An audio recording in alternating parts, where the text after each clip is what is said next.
இந்தியாவில் முன்னணி இருசக்கர வாகன உற்பத்தியாளரான பஜாஜ் நிறுவனம் அவங்களுடைய முதல் மின்சார பைக்கை உருவாக்கிட்டு வருவதாக அதிகாரப்பூர்வமாக தகவல்கள் வெளியிட்டிருக்காங்க. இந்த புதிய எலக்ட்ரிக் பைக்கை பார்த்திங்கன்னா கிட்டத்தட்ட 6 மாதங்களில் வெளிவரப்படும்னு தெரிவிச்சிருக்காங்க. இந்த புதிய எலக்ட்ரிக் பைக் தினசரி பயன்பாட்டுக்கு ஏற்ற வகையில் கம்யூட் பைக்காக இருக்கும்னு அந்த நிறுவனம் தெரிவிச்சும் இருக்காங்க. இது வரைக்கும் பார்த்திங்கன்னா பஜாஜ் நிறுவனம் எலக்ட்ரிக் ஸ்கூட்டரை தான் விற்பனை செஞ்சுட்டும் வந்திருக்காங்க. அதாவது பஜாஜ் நிறுவனத்துடைய சேட்டக்ன்ற எலக்ட்ரிக் ஸ்கூட்டரை தான் வெளியிட்டிருக்காங்க.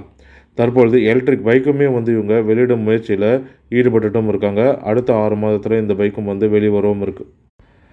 அதுக்கேற்றப்போல் பஜாஜ் நிறுவனத்துடைய நிர்வாக இயக்குனரான ராகேஷ் சர்மா அவர்கள் கூறியது என்னன்னு பார்த்திங்கன்னா, நாங்கள் என்ட்ரி லெவல் முதல் ப்ரீமியம் ஐ லெவல் வரைக்கும் அனைத்து பிரிவுகளையும் ஆராய்ச்சி செய்துட்டு வரோம். இது ஒரு வலுவான R&D முயற்சி என்னும் தெரிவிச்சிருக்காரு.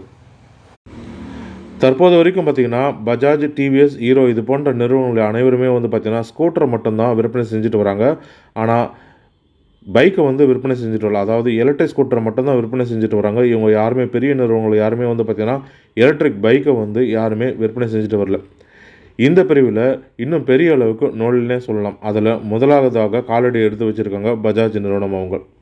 இதனால் பஜாஜ் நிறுவனத்துடைய இந்த புதிய முயற்சி பார்த்திங்கன்னா இந்திய சந்தையில் புதிய மாற்றத்தை ஏற்படுத்தணும்னு எதிர்பார்க்கப்படுது.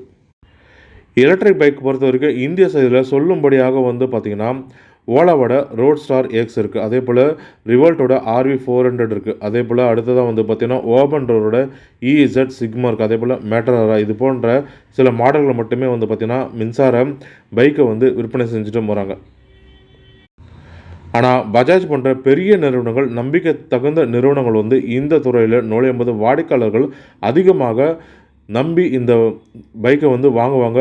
வாடிக்கையாளர்களுக்கு அதிகமான தேர்வாக இந்த பஜாஜ் எலக்ட்ரிக் பைக்காக இருக்கும்.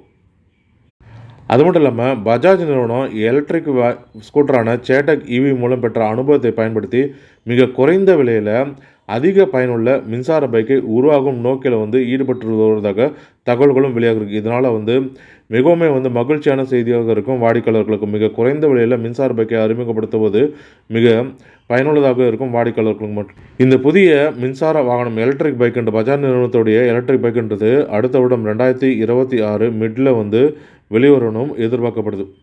ஏற்கனவே பார்த்திங்கன்னா பஜாஜில் மிகவும் புகழ்பெற்ற பிளாட்டினா பைக் இருக்குது. அதே போல் பார்த்திங்கன்னா CT100 இருக்கும்.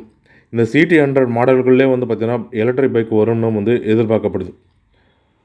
ஏற்கனவே பஜாஜ் நிறுவனம் பார்த்திங்கன்னா ஹைப்ரிட் பைக்கை ஒன்று வெளியிட்டிருந்தாங்க. அதில் CNG போட்டு ஓட்டக்கூடிய பைக்காகவும் அதே சமயத்தில் பெட்ரோல் போட்டு ஓட்டக்கூடிய பைக்காகவும் வெளியிட்டிருந்தாங்க. இந்த ஹைப்ரிட் பைக் மூலமாக அனைவரும் திரும்பி பார்த்தாங்க. முதல் CNG பைக்கை உருவாக்கிய நிறுவனமாக பஜாஜ் நிறுவனம் இருந்தது. அதை கேட்ட போல தற்பொழுது எலக்ட்ரிக் பைக்லையும் அடி எடுத்து வச்சுருக்காங்க. பொறுத்து பார்க்கலாம் இவங்களுடைய எலக்ட்ரிக் பைக் எந்த மாடல்களில் வெளிவருக்கு எவ்வளோ விலைன்றதும் கூடிய விலையில் வெளியே வரும். இது போன்ற பயனுள்ள தகவல்களுக்கு RMD தமிழ் யூடியூப் சேனலை பார்க்கும். நன்றி, வணக்கம்.